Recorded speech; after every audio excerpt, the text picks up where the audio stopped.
It's Doodle Slice. Time for doodling out loud with me, homie David.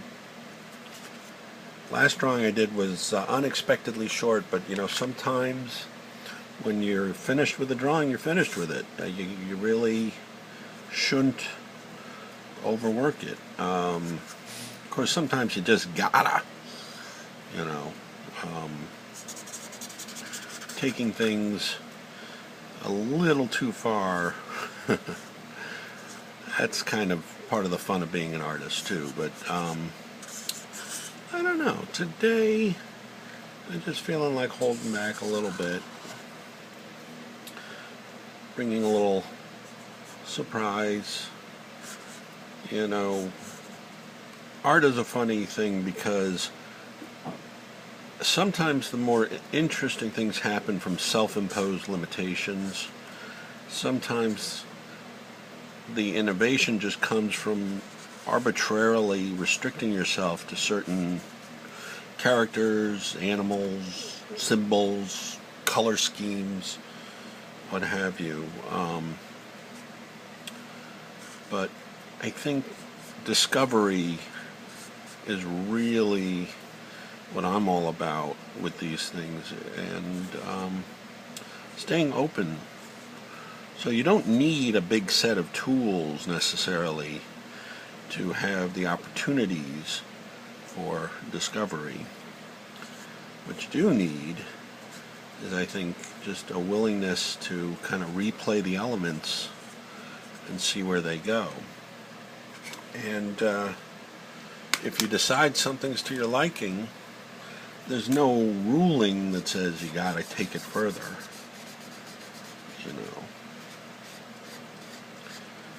I think a lot of artists get hung up on technique and sort of having an element of finish. I was looking at some art on Instagram, and beautiful stuff. I mean, it's amazing the talent that's out there. But this was this one fellow who was showing a work in an earlier state, and his style of work is very, how shall I put it, very sharp-edged, graphical, and he had put out this sort of earlier state of a piece where he had just been laying in some background and just trying to see, kind of shape some composition that he was going to later put some stripes over, and then some very strong graphical elements. And what was interesting is that, just seeing the raw composition and the roughness of that underpainting was kind of exciting to me. But he put it out with this message of, don't worry, it looks ugly now, it's going to look better later. And that decision that earlier state was ugly, it's just entirely his as the artist. He knows where he's taking things, he knows what he intends to try. But, who's to say someone else might not come in and just find enough, find what they were looking for in that state.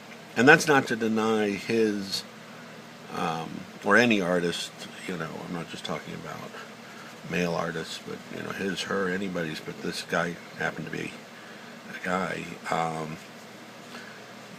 his sort of sovereignty over the piece, but just more that confront, if you are an artist or you're experimenting with art, confront your own expectations,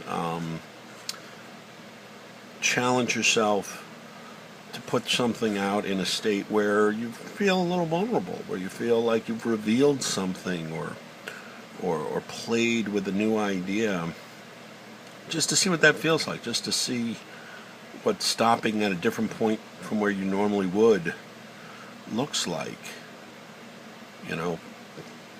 If you tend to do things quickly, take one piece and really overwork it. If you tend to do things very long and drawn out and very detailed and very modeled, see what happens if you just,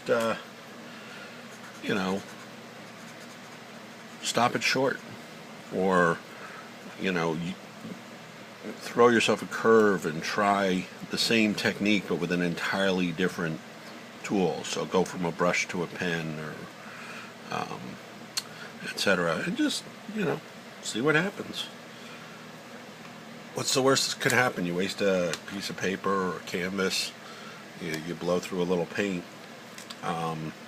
These, in the grand scheme of things, are not tragedies. These are, small sacrifices towards knowledge. And, I think the same is true in other creative disciplines, whether you write or sing or whatever. I think knowing the range that feels right for you is only going to come through experimenting. So, don't hold back. Explore, experiment, define, refine, and then tear it up. Tear down your own, your own recipes, turn them inside out, and that's how you'll make new discoveries. So anyway, I'm feeling like I got about what I want out of this one. So with that, I'll leave you till next time. I'm Doodle Slice. Find me at doodleslice.com, and keep on shining.